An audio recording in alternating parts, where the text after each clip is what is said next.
पाठ्य क्रमांक 11 बुद्धिबळातील डावपेच. प्रस्तावना. रणजित देसाई. जन्म 8 एप्रिल 1928. मृत्यू 6 मार्च 1992. सुप्रसिद्ध लेखक. त्यांचे अनेक कथासंग्रह, नाटके, ऐतिहासिक कादंबऱ्या प्रसिद्ध आहेत. स्वामी, श्रीमान योगी, राधेय, पावनखिंड ह्या त्यांच्या गाजलेल्या ऐतिहासिक कादंबऱ्या. 1973 मध्ये पद्मश्री देऊन त्यांचा गौरव करण्यात आला. त्यांच्या स्वामी कादंबरीला साहित्य अकादमीचा पुरस्कार मिळाला. 1990 मध्ये त्यांना महाराष्ट्र गौरव पुरस्काराने गौरविण्यात आले. प्रस्तुत पाठ हा त्यांच्या स्वामी कादंबरीतील उतारा असून त्यात माधवरावांची सावधगिरी, चातुर्य तसेच शत्रू व फितुरांवर वचक ठेवण्याचे कौशल्य दिसून येते. दक्षिणेत हैदरच्या हालचाली वाढल्या होत्या. त्याने पेशव्यांचा मुलूक काबीज करावयाला सुरुवात केली होती. वेळीच हैदरला पायबंद घालणं जरुरी होते. माधवरावांनी सर्व सरदारांना फौजेनिशी गोळा होण्याचा आदेश दिला. एका पाठोपाठ सरदार आपल्या फौजेनिशी पुण्याला येऊन थडकत होते. फक्त आले नव्हते ते भोसले. भोसल्यांचा वकील देवाजी पंत पुण्यातच होता. त्याच्या मागे पेशव्यांनी लकडा लावला. त्याला समक्ष बोलावून माधवरावांनी विचारले, देवाजी पंत, अद्याप भोसले का आले नाहीत? अजून आम्ही किती वाट पहावयाची?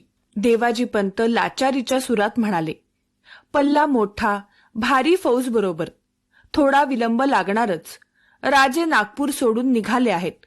8 दिवसात हजर होतील. माधवरावांचा राग किंचित शांत झाला. ते खुशीत आलेले पाहून देवाजी पंत म्हणाले, श्रीमंत, चरणी एक विनंती आहे. सांगा. माधवराव म्हणाले, एकदा बापूंना भेटायची परवानगी द्यावी. मतलब? एकदम चमकून माधवरावांनी विचारले.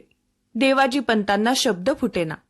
ते कसे बसे म्हणाले, पूर्वीचा स्नेह, इतके दिवस झाले, भेटता आले नाही. आज्ञा होईल तर. क्षणभर माधवराव स्वस्थ बसले. दुसऱ्याच क्षणी हसून ते म्हणाले, जरूर भेटा. तुमचा बापूंचा एवढा स्नेह आहे हे आम्हाला माहीत नव्हते. कोण आहे बाहेर? श्रीपती आत आला. त्याला माधवराव म्हणाले, श्रीपती, दप्तरी जा आणि केशवला बोलव. श्रीपती गेला. केशव कारकून आला. दप्तराची जी अनेक विश्वासू माणसे होती त्यात केशव हा एक होता. तो येताच माधवराव म्हणाले, केशव, ह्या देवाजी पंतांना घेऊन बापूंकडे जा. ह्यांना त्यांना भेटायचं आहे. भेटण्याची मी आज्ञा दिली आहे म्हणून कळव. देवाजी पंत गेले तरी बराच वेळ माधवराव महालात एकटेच बसून होते. दुसरे दिवशी सकाळी केशव हजर झाला. माधवराव अश्वशाळेकडे फिरत होते. जनावरे निरखित होते. आपल्या आवडत्या घोड्याला थोपटत ते उभे होते. केशवला पाहताच त्यांनी विचारले, केशव, झाली भेट? जी. काय घडलं? काही नाही. आम्ही गेलो तेव्हा बसले होते. 2 आश्रित बुद्धिबळे खेळत होते. देवाजी पंतांनी क्षेमकुशल सांगितले.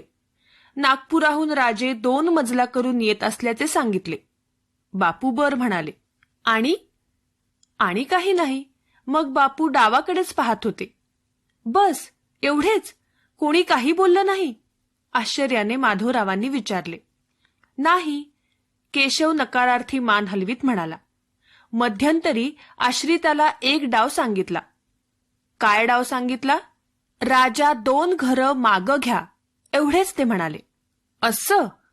माधवराव घोड्याला थोपटत म्हणाले. केशवकडे पाहून ते हसत म्हणाले, केशव, असं कर, असाच दप्तरी जा आणि ही हकीकत आजच्या तारखेनिशी लिहून ठेव. तसंच नाना आले असतील त्यांना पाठवून दे. नाना येताच माधवराव म्हणाले, नाना, उद्यापासून आम्हाला नागपूरकर भोसल्यांच्या सर्व हालचाली कळायला हव्यात. तशी व्यवस्था करा. श्रीमंत, आजच स्वार रवाना करतो. परवापासून बातमी येऊ लागेल. थोड्याच वेळात स्वार नागपूरकडे रवाना झाले. 2 दिवसांनी नानांनी बातमी आणली. श्रीमंत, नागपूरकर भोसले स्वारीसाठी 2 मजला पुढे आले होते. ते परत नागपुरी गेले आहेत. आमची ती अपेक्षा होतीच. नाना, देवाजी पंतांना बोलावणे करा. देवाजी पंत आले. ते आल्याची बातमी समजताच माधवराव गडबडीने हजूर सदरेवर गेले. देवाजी पंतांना म्हणाले, पंत, अजून आपल्या राजांचा पत्ता नाही. श्रीमंत, राजे निघाले आहेत. 2-4 दिवसात पुण्यात दाखल होतील. तुमच्या आशीर्वादानं की आमच्या? पेशव्यांनी करडा सवाल केला. उभ्या जागी देवाजी पंताला कापरा सुटला. केशवचं टिपण त्याच्या पुढे करीत माधवराव म्हणाले, भोसले 2 मजला पुढे आलेले मागे गेले, हेही आम्हाला समजलं आहे. बापूंचा सल्ला एवढा थोर वाटला श्रीमंत? चूप! देवाजी पंत, आपण भोसल्यांचे वकील म्हणून आम्ही गय करतो, नाहीतर हत्तीच्या पायाखाली जावे लागलं असतं. ती ताकद आमची नसती तर ज्यांनी हा सल्ला दिला ते आज नजरकैदेत बुद्धिबळ खेळत बसले नसते. तुमच्या राजांना आमचा निरोप कळवा. 8 दिवसात फौजेनिशी ते पुण्यात हजर झाले नाहीत तर राजा ज्या स्थानी आहे तेथून 100 घरे मागे पाठवला जाईल म्हणावं. समजलं? जा. 8 दिवसात फौज घेऊन राजे आले नाहीत तर कर्नाटकाच्या स्वारीसाठी गोळा झालेली आमची फौज नागपुराची वाट चालू लागेल. पण ह्यावेळी आम्ही नुसतं नागपूर लुटून वा खंडणी घेऊन परत येणार नाही, हेही कळवा. देवाजी पंत कसा बसा सटकला. माधवरावांनी नानांना बोलाविले. आपला खास हस्तिदंती बुद्धिबळाचा डाव नानांच्या हाती देत ते म्हणाले, हा डाव बापूंना नेऊन द्या. त्यांना सांगा आम्ही त्यांच्या बुद्धिबळावर खुश आहोत. शब्दार्थ: आदेश, हुकूम, ऑर्डर. मुलूक, भाग, परिसर, कॅम्पस. अश्वशाळा, तबेला. प्रकाशन: हकीकत, वस्तुस्थिती, रियालिटी. समक्ष, प्रत्यक्ष. प्रिमा फेशी, विलंब, उशीर, डिले. हजर, उपस्थित, प्रेझेंट. दप्तर, कार्यालय, ऑफिस.